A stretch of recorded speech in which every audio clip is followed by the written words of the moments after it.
Bonjour à tous et bienvenue dans cette nouvelle vidéo. Aujourd'hui, on va regarder les nouveautés d'Apple, l'iPad 11 et l'iPad Air M3 directement sur leur site. Et nous allons voir encore qu'il y a quelques surprises. Donc on va aller sur leur site pour voir tout cela. Comme on peut le voir sur la page d'accueil de Apple, on a ici représenté l'iPad Air et juste en dessous l'iPad 11 qui sont donc en précommande pour le 12 mars. On va s'intéresser dans un premier temps à l'iPad 11 et comme on peut le voir ici, eh bien la puce qui est à l'intérieur est la puce A16. Choix un petit peu étrange. On va regarder de notre côté eh bien la partie iPad mini. Pourquoi je vous emmène vers l'iPad mini? Eh bien, si on regarde simplement ses caractéristiques, on va voir que la puce qui est intégrée à cet iPad mini, eh bien, c'est bien la puce A17 Pro. Cet iPad mini est sorti il y a déjà quelques mois. Cet iPad mini n'est pas forcément un iPad qui est très convoité par les consommateurs et je trouve assez étrange sur la stratégie commerciale d'Apple, puisque là, ils décident pour l'iPad 11 de mettre une puce A16 qui est donc non compatible avec Apple Intelligence, qui est d'une version plus antérieure que la A17 Pro, qui est moins performante. Je veux bien qu'on réduise les coûts, hein, mais la A17 Pro, qui est donc sur l'iPad mini, pour un prix, il est à partir de 609 euros. Et tout ça, bien sûr, je pense qu'il était envisageable de la part de Apple de partir sur l'A17 Pro, peut-être en augmentant légèrement le coût de fabrication et donc le coût auprès des consommateurs. Je pense que tout le monde se serait retrouvé puisque, eh bien, on attend tous Apple Intelligence et là, il n'en sera pas le cas pour cet iPad 11. Pour aller plus dans le détail de ce nouveau iPad 11, on va comparer l'iPad 11 à l'iPad mini, hein, comme je disais, qui est sorti il y a quelques temps, et nous allons voir un petit peu les différences. L'objectif ici, c'est surtout de pouvoir comparer les technologies à l'intérieur et qui pourraient éventuellement justifier de ne pas mettre les mêmes technos sur l'iPad 11, qui est effectivement un petit peu moins cher que l'iPad mini. Comme on peut le voir sur la partie écran, eh bien, nous avons le même type d'écran, c'est du écran liquide Retina. La puce, on en a parlé tout à l'heure, ce n'est pas la même. Apple Intelligence ne sera donc pas disponible pour l'iPad 11. Côté caméra, eh bien, nous sommes à l'identique. Côté caméra frontale, nous sommes à l'identique aussi. Il n'y a que son positionnement qui est différent. Côté compatibilité avec les Pencil, eh bien, l'iPad 11 n'est pas compatible avec le Pencil Pro, mais là, je peux comprendre le choix puisque c'est une entrée de gamme, donc il faut bien des privilèges et surtout des restrictions sur ces usages-là. Donc, inciter les gens plutôt à partir sur l'iPad Air, hein, qu'on a aussi sur la même page. Côté compatibilité avec les claviers, eh bien, forcément, nous n'aurons pas les mêmes types de claviers puisque le Magic Keyboard Folio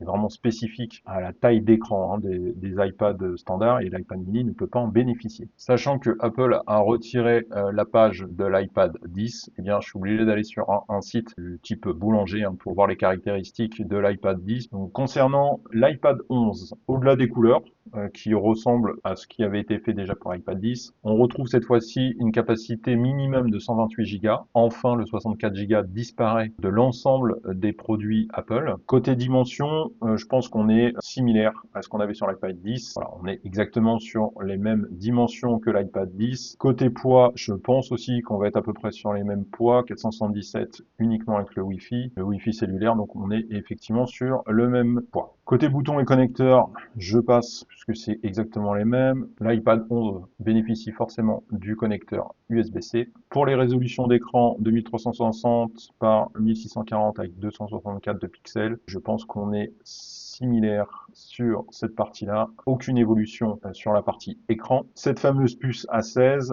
nous étions sur la puce A14. Côté enregistrement et caméra, on est identique. Les deux micros aussi. Le Wi-Fi 6 aussi était présent sur l'iPad 10, le Touch ID. Donc globalement, l'iPad 11 est identique à l'iPad 10. La vraie différence, c'est la capacité de stockage qui passe de 64 à 128 Go par défaut et la puce qui passe de A14 à A16. L'avantage, c'est que ce produit est au même prix, donc il est forcément recommandé de prendre plutôt l'iPad 11 qui, à ce prix, forcément aura de meilleures performances et surtout un meilleur stockage pour le même prix. Toujours est-il, je ne vois pas l'intérêt de fournir un produit qui ne bénéficie pas de Apple Intelligence. L'iPhone 16e qui a la A18, qui est donc aussi une entrée de gamme côté iPhone, eh bien, ils ont quand même fait l'effort de positionner la nouvelle puce. Ils auraient pu très bien mettre la A17 ou même mettre la A17 Pro, mais ils ont privilégié plutôt la A18 pour rester en cohérence sur le modèle 16 et donc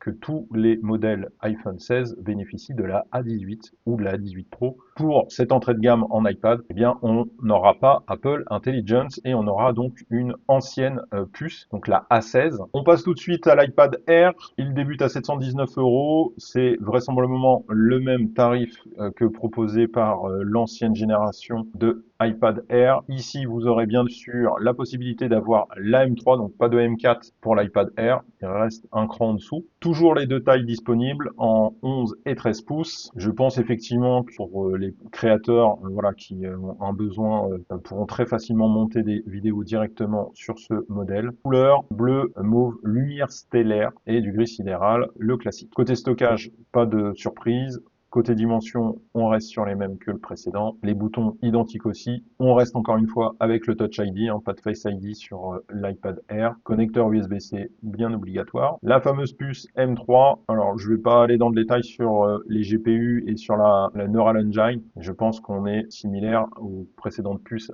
M3 qui étaient sorties. L'Apple Intelligence, bien sûr. Et puis tout le reste, eh bien, ça reste équivalent à l'ancienne version de l'iPad Air, donc l'ancien modèle. Je pense qu'il n'y a pas d'autres éléments. Voilà ce que je pouvais dire sur ces deux modèles. Concrètement, l'iPad Air, à part la nouvelle puce M3, il y a zéro nouveauté. Et pour l'iPad 11, eh bien, il y a uniquement la puce qui évolue, qui passe de la A14 à la 16, et l'espace de stockage qui passe de 64 à 128 Go. Pour le reste des caractéristiques, comme on l'a vu, eh bien, il n'y a strictement aucune nouveauté. Apple donc s'assoit à nouveau sur ses standards, sur des choses qui fonctionnent. L'avantage, c'est que les prix n'augmentent pas sur ces deux produits-là. Toutefois, on aurait aimé peut-être quelques nouveautés. Pour ma part, l'iPad 11 aurait dû profiter et bénéficier de la A17 Pro pour continuer toute la gamme d'Apple avec la possibilité d'accéder à l'Apple Intelligence pour tous les produits 2025. Pour l'iPad Air, il n'avait pas forcément d'attente particulière, peut-être le Face ID, mais comme je le disais, Apple s'assoit sur des choses qui fonctionnent, qui permettent de ne pas augmenter les tarifs, donc les consommateurs s'y retrouveront obligatoirement. Et puis